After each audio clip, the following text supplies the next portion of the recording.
We also have here, of course, the participants of the regional conference, closure of disputes, precondition for SE's accession in the EU, as follows. Mr. Ivan Grnja, Executive Director of Lipsen, Mr. Andrija Popović, Liberal Party of Montenegro, Boris Blažeković, HNS Croatia, Mr. Sebastian Pikl, Institute Novum from Slovenia, Mr. Ismail Bekteshi from the Liberal Party of Kosovo, Mr. Mladen Nakic from HSLS, Croatia, and Mr. Zoran Ostojić, MP from LDP, Serbia. We are expecting also the arrival of Mr. Gazim Mehmeti from the AKR from Kosovo. Сега, почитувани дами и господа, би сакал да го замолам модераторот на нашиот прв панел, господјата Ристанка Лалчевска, подпредседател на Либералната партија, да го отвори и да го модерира првиот панел Словенија и Хрватска, нов стандард за добрососедска поддршка во пристапот кон Европската унија.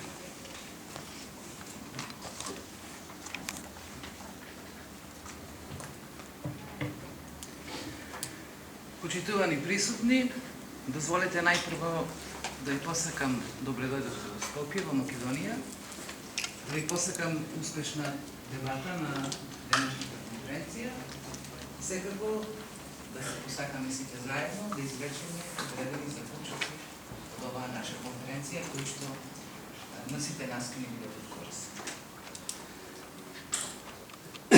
Земјите од регионот преземаат обсежни реформи за да ги овозможат придвижувањето на своите обществено-политички системи, придвижувањето на своите економии. Некои од тие реформи се поуспешни, некои помалку успешни, но сепак нивната цел им е заедничка на сите. А тоа е да се интегрираат во Европа, нивните земји да бидат дел од овој клуб и целиот овој регион да биде во Европа. На овој пат државите се среќаваат со различни предизвици. Многу од тие предизвици успеваат да ги разрешат, но сепак остануваат прашања кои се се уште отворени, кои се се уште активни меѓу државите. Ви навела неколку, тие се взаимното признавање, например Србија, Косово, прашањето на границите, например Словенија, Хрватска или историски и практични, како што е прашањето што го има Грција и Македонија. Ваквите прашања, за ваквите прашања треба да се разговара, за ваквите прашања треба да се дебатира. Меѓутоа, ваквите прашања ги спречуваат државите да се интегрираат порано во Европската унија, дури и предизвикуваат силни конфронтации, особено и некои од балканските земји. Како да се решат овие прашања? Како да се изнајдат решенија кои ќе бидат прифатливи за двете страни? Во сите овие земји, почитувани, има бројни либерални партии, кои имаат своје место во политичката тема во нивните држави, секако своје место во регионот.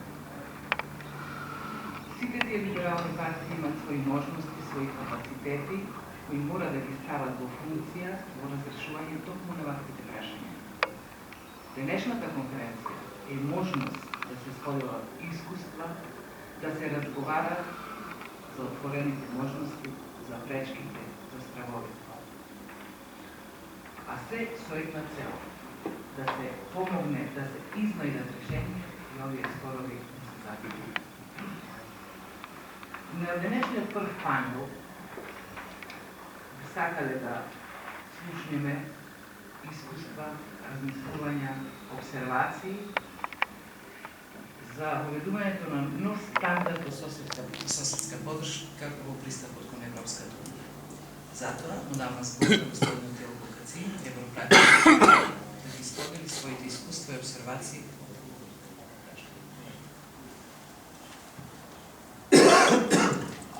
Благодарам. I will start by quoting a colleague of our former State Secretary of the United Nations, who used to be a military person as well. He came in Europe decades ago as a young American soldier. Then he came back to become a NATO commander in Europe.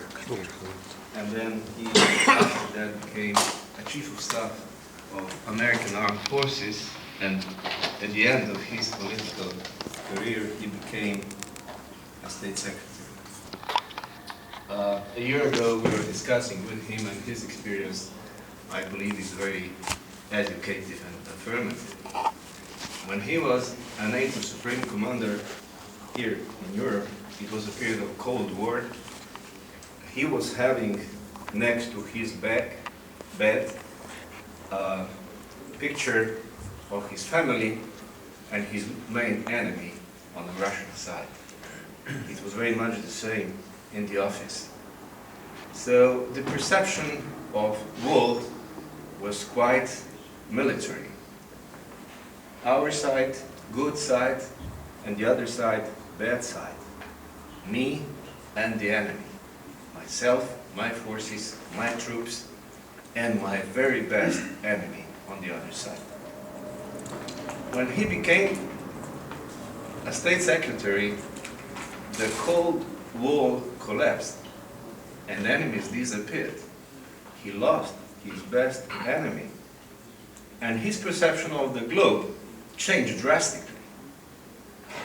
And to start building new relations, to be able to prepare a new perception when your yesterday best enemy might be switched to the partner, and from the partner to the ally, and from the ally to the friend, a lot of upgradings need to be done. It was very much the same when the Berlin Wall collapsed. It was about the overcoming or dismantling the wall. And it is very much the same when we talk about much smaller countries and about recent history. We always have enemies. And I very often quote this story that older generations still remember when Yugoslav time soldiers were not that educated that they would know everything about geography. That's why in Serbian language the explanation was invented, saying that Yugoslavia is surrounded by brigama, by problems. And brige were just the tool to help soldiers to remember all the neighboring states. Problems started with B, Bulgaria was the first problem. Romania, R, was the second problem. Italy was the third. And so, till the very end, there were just problems. Nobody was a friend, nobody was a partner. We were the only one, we were always defending, and we were victims, and all the others were attackers. So, this kind of perception doesn't help. So we simply need to invest into the future, into improving our relations. Especially when we talk about the most difficult experience in some countries of Western Balkan, reconciliation is a precondition. And in this case, we simply need to mention that Western Balkan cannot make a reconciliation without Hague assistance, and Netherlands is here again to assist us to make these bridges possible. At the end of the day, you need to decide what to do and how to do, and the basic dilemma for every and each Western Balkan country was and is: do these new or independent states want to be a happy, self-sufficient Lilliput like Albania 30 years ago, with the only and the best friend, China, tens of thousands of kilometers away? Or do we invest into improving of quality of our lives by supplementing enemies by friends and neighbors? That's why good neighborly relations are preconditions, alpha and omega, for the integration of Western Balkan countries. But believe me, due to the fact that we are now here in Macedonia, negative experience coming from Macedonia are not the only one. People doesn't know, but my country changed our constitution 3 times in our accession process to make this accession process as a successful one. We were blocked by Italy for years because there were easily the people who left, and it was a discussion about their ex-property, about restitution, about compensations. And until we reached so-called Solana agreement at that time in 1997, we were blocked, we were frozen, like Macedonia today. So we made a compromise. And our former Prime Minister, Borut Pahor, said at that time, we are not going to give Italian even a single brick, because it was about houses, their property. Nobody was asking for these bricks. No, it's just an illusion in the heads of politicians. That's why I'm now coming to the substance. All the problems are in the heads. We simply need to dismantle, to disintegrate these enormous, high and wide walls that we are creating in our heads. It's about perception. We simply need to move forward.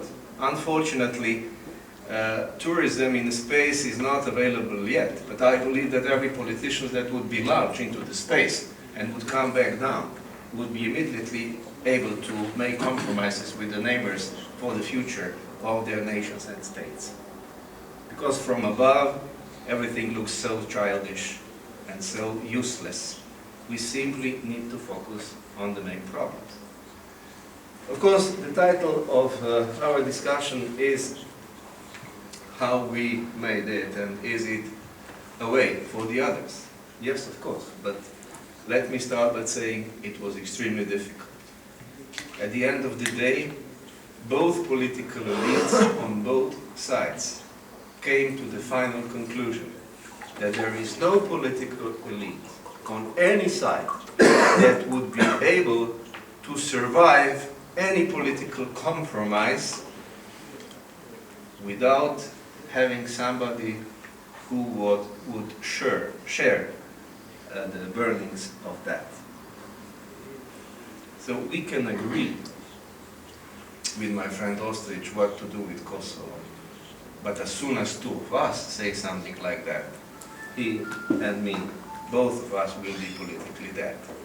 So we need to find somebody who is not from a region that would take that burden on their arms. And this is the way forward.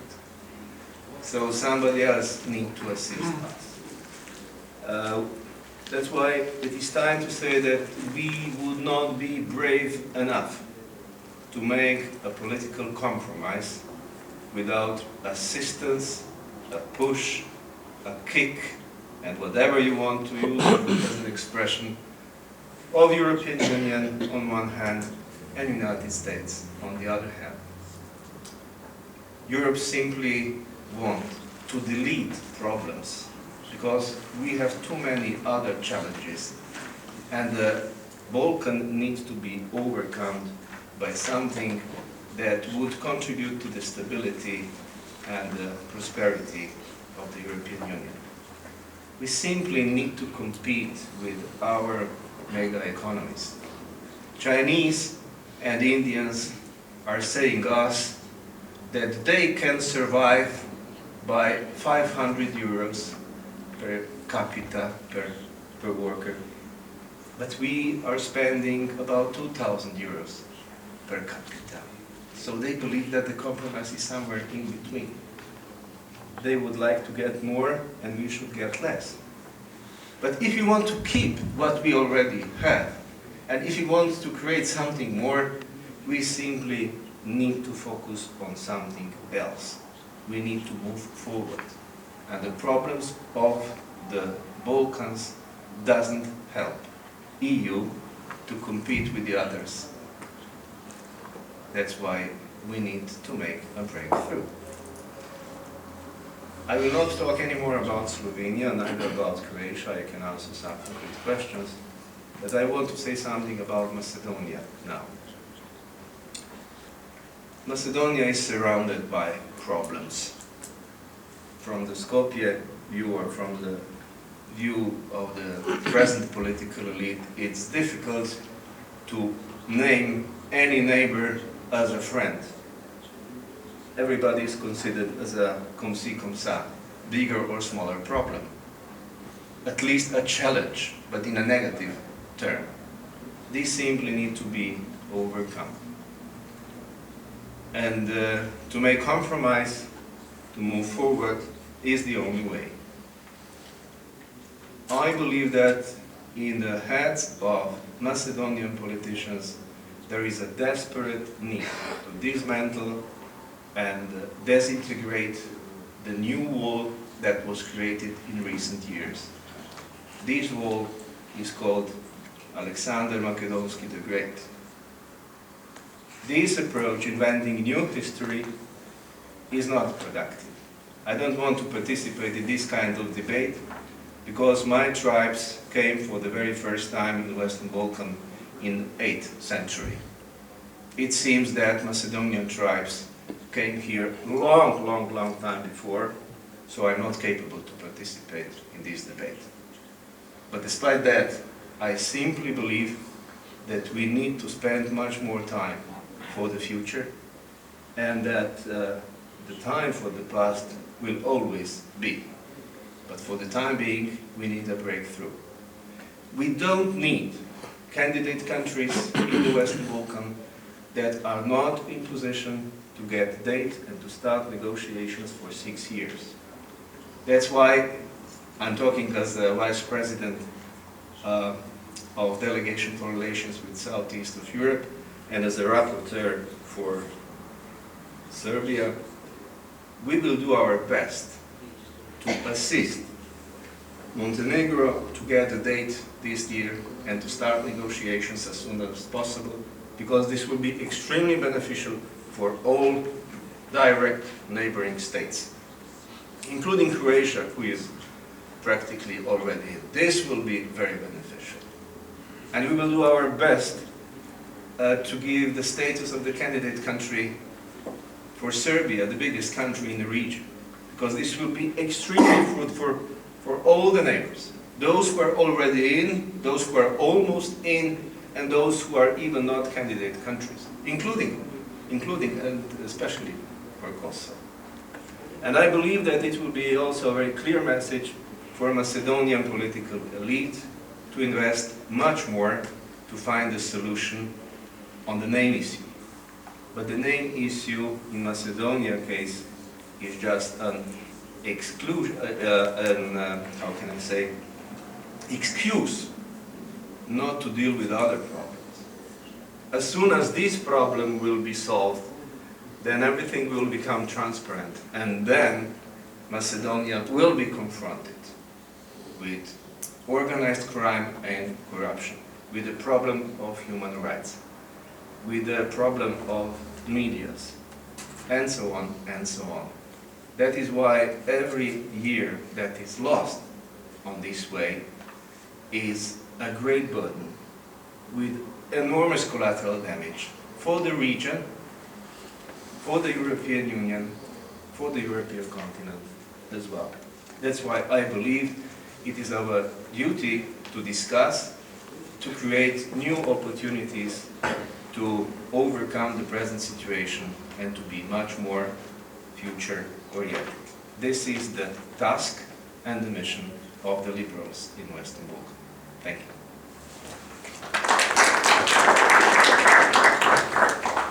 Благодарам, господине Кацин. Вистина се драгоцени вашите обсервации и размислувања. Еве како пример, јас секогаш моите размислувања за проблемите